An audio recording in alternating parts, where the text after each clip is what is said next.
Thank you for visiting my channel and clicking on this video. This is a new project I want to share, which is a book named Worthy. This book is very personal, deep, and real, which is why I need to share it with you. This is a disclaimer. In this book, there are topics of depression, suicidal ideations, and substance abuse. Someone will become triggered during this reading. I will not be reading this book word for word, but just hitting main points in order to keep it authentic and true, which will help create a picture of each chapter's story. Jada's book does a wonderful job at describing locations, conversations, and mood. So if I personally do not present that very well, please do not blame the author. This is all me. Thank you. This series will be a total of 23 chapters, including the prologue, so please support me on this journey of shining light on this wonderful book. But just a hefty reminder, if you do like this video, hit that like button, and if you do want more, just leave a comment in the bottom saying that, hey, where's chapter 2? And I will give you guys that. Thank you. Please like, subscribe, and hit that share button because YouTube does not always recommend. So let's dive into Worthy by Jada Pinkett-Smith. The prologue. I'm really scared and my heart is pounding hard. In this chapter, the heroine's journey. Location, Ojai, California, January 2012. Jada will be diagnosed with complex trauma, with PTSD and disassociation, feeling like a chronic mess with no fix. Every morning feeling like impending doom, hoping to make it to 4 p.m. every day. Always wanted to sleep, but never can get enough. Everyday bouts of hopelessness take hold, feeding her unwelcome feelings of not deserving love. There was a disconnect between the so-called perfect life she had achieved. Her children, named Jaden, Willow, and bonus son Trey, always put a smile on her face and was her motivation to keep going. But after so long, she could feel herself losing hold of that connection to them. Even after checking all the boxes of having it all, meaning to be a doting mother, a doting wife, doing the work, and life turns into paradise. No, it wasn't like that.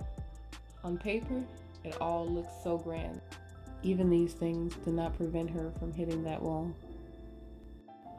She began seeking help in many avenues, like goddess gatherings, which according to goddessgatherings.com is which the energy of the divine feminine is honored, celebrated, and reclaimed through the intentional gathering of curated goods, sound experiences, movement, and more to attune to the wisdom and wildness of the goddess.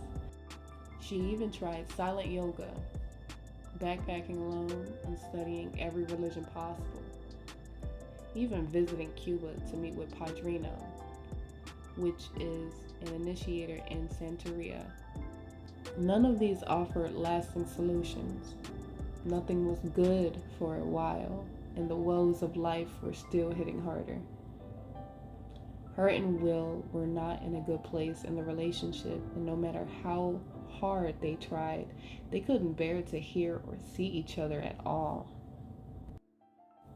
These external pressures began to attack Jada physically, which later presented as lack of sleep and more suicidal ideations.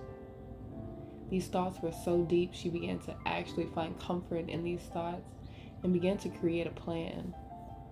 She decided to create a plan to remove herself in such a way where it looked unintentional if she were to end herself, even enough to search for cliffs that were high enough to guarantee death. But the thought of unsuccessfully ending it was way worse than actually dying. But thankfully, the universe intervened. Jada was summoned from the kitchen by Jaden's closest friends named Moises, age 17 at the time, and his younger brother Matteo, 15. They began to speak to her about this life-changing spiritual experience their father Caesar had in Peru.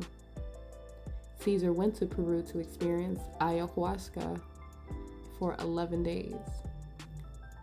She became hopeful after hearing it from them and was eager to learn more in detail directly from Caesar. Her and Caesar arranged to meet at her house to get more details of this life-changing experience. He explained that ayahuasca is a drink made from a plant that comes from the Amazon, which is a deep psychological healer, which even Caesar thought was impossible. He said it removed energy that masqueraded as physical ailments, but even before sharing this information, Jada says she has never seen his eyes so bright and clear, which also inspired her to begin to look for this miracle medicine. Luckily enough for her, she didn't have to travel to Peru to obtain it. It was available in California. All she needed to do was ask a therapist friend. With how quickly the universe opened these doors, Jada hurried to the opportunity, thinking to herself, what do I have to lose? If it kills me, great, mission accomplished. If not, thank God. 1 month later, just after New Year's Eve, coincidentally the 14th anniversary of her marriage to Will, Jada is sitting in her car atop of a hill in Ojai, debating whether she should drive down this driveway to Mother Aya to get the answer she desperately needed. Jada begins to pray, saying, please show me the truth I need to see, but please be gentle. Please show me if there is something wrong with me, and show me how to heal it, and give me the courage to do so. After getting back in her car, she takes a deep breath and remembers Caesar's words. Once you go in, you can't change your mind. No matter how hard it gets, the only way out is the way through. Well, I hope you guys liked the prologue chapter. It was very, very eye-opening and just saddening to read, but inspirational because, once again, we must find life and meaning in what we're doing on this earth. And she hit so hard to the point to where she was ready to give it up, but she didn't. She found a reason to keep going, and that's what we need to take away from this. Share your mind, share your thoughts, but never give up. There was always a light at the end of the tunnel. What this chapter represented to me was that grief isn't linear. It will never be the same for everyone. We can have it all, but still feel so alone. Even though you feel you're at the end of your rope, reach out again for more. Sharing your mind can help others guide you to the help you so desperately need. But most importantly, love yourself first. But please, please, please, type in the comments how you felt about this chapter. Give me some pointers, some tips, for the next chapter for you guys, because I want to get this message out the way that Jada got it out the first time I read this part. I want you guys to understand that this book is something else.